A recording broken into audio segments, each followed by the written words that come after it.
네, 안녕하세요. 미국 주식 읽어주는 여자 주식 누나입니다. 9월 29일 목요일 아침 우리가 잠든 사이 밤새 미국 증시에선 어떤 일이 있었는지 체크해 드리도록 하겠습니다. 네, 다행히 3대 지수 모두 상승 마감되었습니다. 이날 뉴욕 증시는 영국 중앙은행인 영란은행이 긴급 시장 개입 조치에 나선 가운데 미국 국채 금리가 큰 폭으로 하락하고 달러화가 약세를 보인 영향으로 3대 지수 모두 큰 폭의 반등세를 기록했습니다. 다우 지수 플러스 1.88% 상승을 해줬고 S&P 500 지수 플러스 1.97% 그리고 나스닥 지수 무려 2.05% 상승했습니다. 그 전날 음봉을 싹 다 잡아먹는 아주 강한 양봉 흐름 나온 거 정말 다행이죠. 일단 단기적인 반등이라도 나오는 시도가 나오고 있다. 다행이다. 이렇게 좀 해석하면 좋을 것 같습니다. 이날 그 영국의 중앙은행인 영란은행 금융시장 안정을 위해서 10월 4일까지 장기국채를 매입하겠다고 밝혔습니다. 영란은행은 시장 공지를 통해 20년 이상의 만기가 남은 국채를 최대 50억 파운드 규모로 매입하겠다고 언급을 했습니다. 이는 지난 23일 영국 정부가 대규모 감세 계획을 발표한 후 파운드화가 한때 역대 최저로 급락하고 채권시장 변동성이 급격히 높아지면서 연기금이 지급불능에 빠질 우려가 제기된 데 따른 것입니다. 또 아울러 다음 주부터 개시 예정이었던 양적 긴축을 10월 31일로 연기하기로 했습니다. 그래서 이렇게 영란은행이 긴급시장 개입 조치에 나서면서 영국 금융시장 불안이 다소 완화된 점이 증시에 이렇게 호재로 작용되었다라고 보시면 됩니다. 이 같은 소식에 이 영국 국채금리가 큰 폭으로 하락을 했고요. 미국 국채금리도 급락하는 흐름 보였습니다. 여기 10년물 국채금리 급락한 거 보이시죠? 개장 전 2008년 이후 처음으로 4%를 돌파하기도 했었는데요. 장중에 25bp 넘게 급락하면서 이렇게 마이너스 5.7%까지 하락하는 흐름이 나타났습니다. 2009년 이후 가장 큰 폭의 하락세를 기록한 것입니다.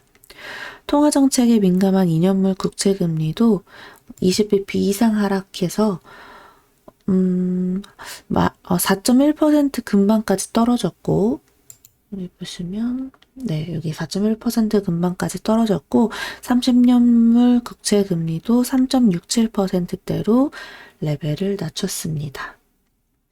아울러 영국 파운드화 약세가 다소 진정된 모습을 보이면서 달러화가 약세로 돌아서는 모습도 나왔습니다. 주요 6개 통화에 대한 달러 가치를 반영하는 달러 인덱스는 전장 114.183보다 1.26% 하락한 112.746을 기록했습니다. 제롬 파월 페드 의장과 미셸 부우만 이사는 이날 지역은행 컨퍼런스에 참석을 했는데요. 하지만 통화정책과 관련한 발언은 내놓지 않았습니다.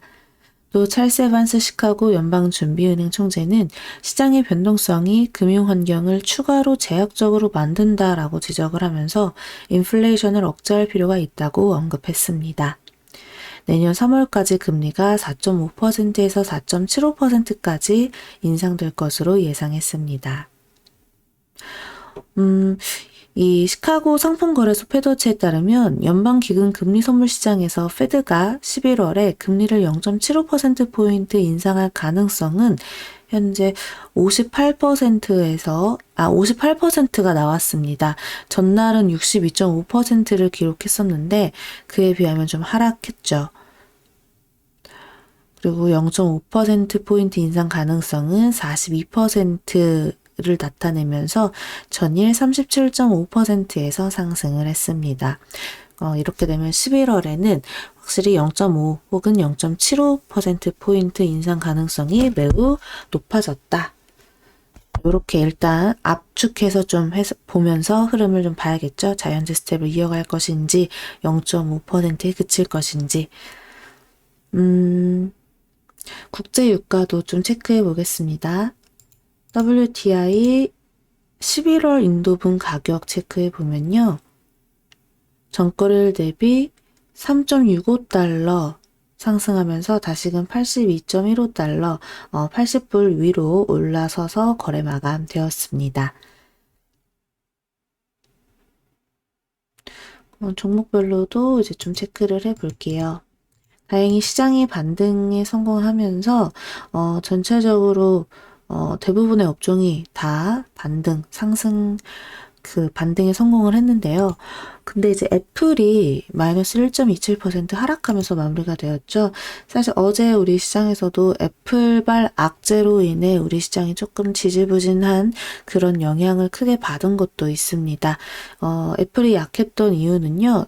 그 수요가 기대에 미치지 못해서 아이폰 14 시리즈 생산을 원래 확대하려고 했던 그 계획을 이제 좀 포기할 것이다 라는 소식이 전해지면서 하락을 했습니다. 네, 악재이긴 하죠. 악재이긴 한데 사실상 애플 같은 종목은 우리나라로 치면 삼성전자처럼 봐야 되는 시가총액이 매우 높은 종목이잖아요. 그래서 이런 종목은 오히려 또 쭉 흐름이 눌릴 때, 추후에 애플카 이슈라든가 혹은 나중에 아이폰 15 시리즈 뭐 요렇게까지 생각해서 좀 길게 보고 1년 텀, 2년 텀 뭐 이런 식으로 길게 보시고 접근하시는 게 좋지 않을까. 사실상 저는 주식 이제 미국장이 더 이제 하락장으로 밀리고 힘들어진다면 우리 애플 그리고 뭐 테슬라 등등 이제 대형 기술주에서 우리가 또 줍줍해서 기다려야 되는 종목들은 분명 있다라고 생각을 하고 있어요. 하지만 지금은 아닙니다. 예, 그래서 그냥 천천히 봤으면 좋겠고, 어디까지나 하나의 좀 지표로 삼고서 흐름을 좀 봤으면 좋겠어요. 그래도 아무리 뭐 빠졌다 해도요, 사실 되게 강한 흐름으로 말아 올렸거든요. 그래서 애플 보유하신 주주님들 뭐 크게 걱정하기보다 이제 흐름을 보시면서 어떤 식으로 대응하면서 이거를 끌고 가면 좋을지, 전략을 어떻게 짜면 좋을지에 대해서 생각하시면 좋겠어요. 정말 장기전인지, 단기로 보는 것인지에 따라서 대응해야 되겠죠?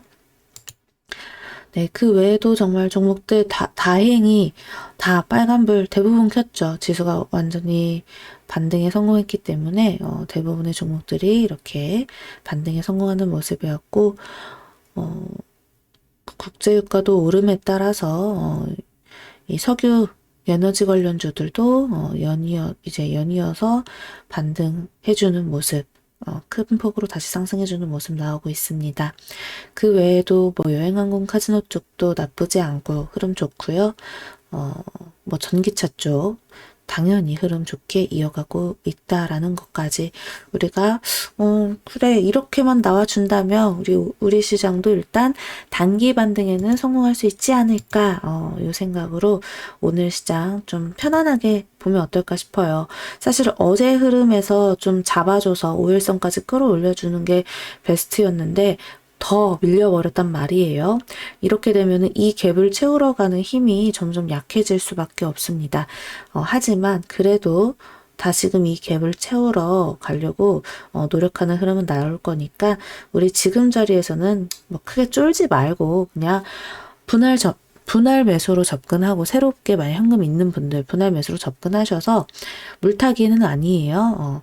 뭐 분할 매수 접근하셔서 반등 나올 때 또 수익 챙겨가는 전략으로 그렇게 해보면 어떨까 싶어요. 계속 말씀드렸지만 3200도 아니고 지금 겨우 2200에서 깨진 2169포인트입니다. 코로나 전 코로나 전 그 금액대까지 여기 보시면 코로나 전에 그 포인트 때까지 지금 내려왔다라는 거. 그리고 물론 이거 코로나 이후에 유동성장으로 만들어낸 시장이었고 그 거품이 점점 빠지고 있는 시장인데 어쨌든 우리가 또 실적이 따라주는 기업들을 본다면 지금 정말 싸게 움직인다라는 거는 우리가 계속 체크하면서 오히려 이 하락장을 우리 천천히 더 잘 차곡차곡 준비해서 공부해서 다음 상승장, 뭐 내년, 내후년 이렇게 봤을 때 훨씬 더 수익을 많이 챙겨가고 크게 수익 낼 수 있도록 지금은 힘들지만 열심히 버티면서 공부하면서 그리고 목돈 마련해 가면서 월급 받을 수 있게 열심히 일해 봅시다. 그러니까 마인드 컨트롤 하시면서 우리 계속 같이 힘내서 이 시장 지켜보아요. 오늘도 좋은 하루 보내시고요. 우리는 이따 밤 9시 라이브 방송에서 만나도록 하겠습니다. 또 만나요.